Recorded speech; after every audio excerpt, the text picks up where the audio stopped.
बिस्मिल्लाहिर्रहमानिर्रहीम अस्सलाम वालेकुम शिराज।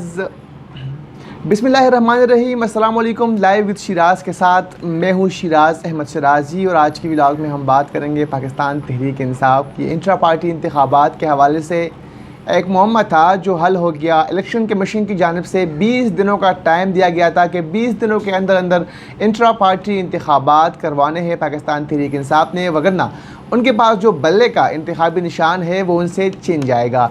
उसके बाद हमने देखा कि पाकिस्तान तहरीक इंसाफ में एक हलचल मची और इंतखाबात इंट्रा पार्टी इंतखाबात की तैयारियाँ शुरू हो गई। चेयरमैन पाकिस्तान तहरीक इंसाफ इमरान खान से पाकिस्तान तहरीक इंसाफ के वकला की मुलाकातें हुई और बैरिस्टर गौहर अली ख़ान का नाम सामने आया कि वो पाकिस्तान तहरीक इंसाफ के चेयरमैनशिप के उम्मीदवार होंगे। उसके बाद जब प्रेस कॉन्फ्रेंस हुई बैरिस्टर अली ज़फ़र की बैरिस्टर अली गौहर के हमरा, तो उसमें भी कुछ सवालात हुए कि इंतखाबात किस तरह करवाएंगे, तरीक़ाकार क्या होगा, कहाँ पर करवाएंगे।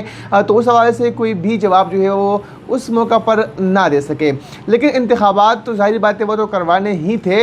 आज पेशावर में जो है इंट्रा पार्टी इंतखाबात हुए और नहायत ही कम लोग थे, क्योंकि ज़ाहिर बात है जिस तरह गिरफ्तारियाँ हो रही है, जिस तरह कारकुनान को जो है गिरफ़्तार किया जा रहा है, लीडरान को गिरफ़्तार किया जा रहा है, तो उस डर से, उस खौफ से पाकिस्तान तहरीक इंसाफ के जो वर्कर थे वो इंट्रा पार्टी इंतखाबात में उस तरीके से जिस तरह एक जोश व जज्बा होता है, एक वलवला होता है उनमें, उस तरह वो पार्टिसिपेट ना कर सके। लेकिन पेशावर में इंट्रा पार्टी इंतखाबात हुए और बैरिस्टर अली गौहर जो है, जो कि पाकिस्तान तहरीक इंसाफ के चेयरमैन, साबिक चेयरमैन अब मैं कहूँगा, उनकी तरफ से इमरान खान की तरफ से जो है वो उम्मीदवार थे चेयरमैनशिप के, तो वो बिला मुकाबला पाकिस्तान तहरीक इंसाफ के नए चेयरमैन मुंतखब हो गए हैं। इसके अलावा जो उमर अयूब साहब है वो जनरल सेक्रेटरी के ओहदे पर विराजमान रहेंगे। वो इससे कबल भी ये होता उन्हीं के पास था।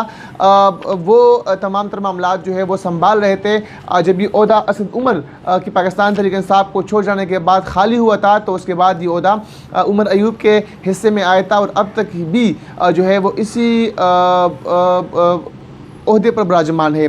इसके अलावा पंजाब की अगर बात कर ली जाए, चूँकि सबसे बड़ा सूबा है पाकिस्तान का, पंजाब में यास्मीन राशिद और उसका जो पैनल है वो मुंतखब हो गया है। यास्मीन राशिद जो है उनको पंजाब की ज़िम्मेदारियाँ जो है वो सौंप दी गई है। खैबर पख्तूनख्वा में हमने देखा है कि पाकिस्तान तहरीक इंसाफ के सपोर्टर वर्कर्स जो है वो इन दिनों काफ़ी एक्टिव है। शेर अफजल मरवत साहब जो है वो इनको एक्टिव कर रहे हैं। मुख्तलिफ मकामात पर हमने देखा कि जलसे भी हुए, जुलूस भी हुए, धरने भी हुए, रैलियाँ भी निकाली जा रही है, वर्कर कन्वेंशन का भी इनेकाद जो है वो किया जा रहा है और शेर अफजल मरवत जो है एक मरतबा फिर से पाकिस्तान तहरीक इंसाफ के वर्कर्स को मोबिलाइज कर रहे हैं।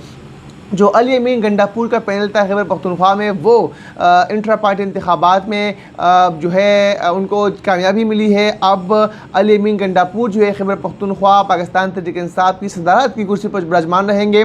इसके अलावा उन पर है कि वो टीम की तश्कील किस तरह जो है वो देते हैं। सिंध की अगर बात कर जाए तो हलीम आदिल शेख पाकिस्तान तहरीक इंसाफ के लिए बड़ी कुर्बानियाँ भी दी है, जेल भी काटी है उनकी तरफ से, और वो जो है उनका जो पैनल है सिंध में कामयाब हुआ है। जबकि बलोचिस्तान में मुनीर अहमद बलोच का जो पैनल है वो कामयाब हुआ है। तो इस तरह आज जो इंट्रा पार्टी इंतखाबात हुए वो पेशावर में उसका इनेकाद किया गया। हमने देखा कि काफ़ी कम तादाद थी वर्कर्स की, लेकिन उसके बावजूद भी इंतखाबात तो कराने थे। इंतखाबात का पुरअमन तरीके से जो है वो इनेकाद हुआ। उससे कबल चीफ इलेक्शन कमिश्नर को ख़त भी लिखा गया था। चीफ इलेक्शन कमिश्नर ने फिर IG खैबर पख्तूनख्वा को और DIG खैबर पख्तूनख्वा को भी ख़त लिखा था कि पाकिस्तान तहरीक इंसाफ के जो इंट्रा पार्टी इंतखाबात है उसके लिए फुल प्रूफ सिक्योरिटी का जो है वो एहतमाम किया जाए। लेकिन जिस तरह बताया जा रहा था कि पुलिस की जानिब से छापे मारे जाएंगे और क्रैकडाउन होगा, लेकिन आज उस तरीके से कोई क्रैकडाउन जो है वो देखने को नहीं मिली। पुरअमन तरीके से पाकिस्तान तहरीक इंसाफ ने जो है इंट्रा पार्टी इंतखाबात कराए पेशावर में पूरे मुल्क के लिए।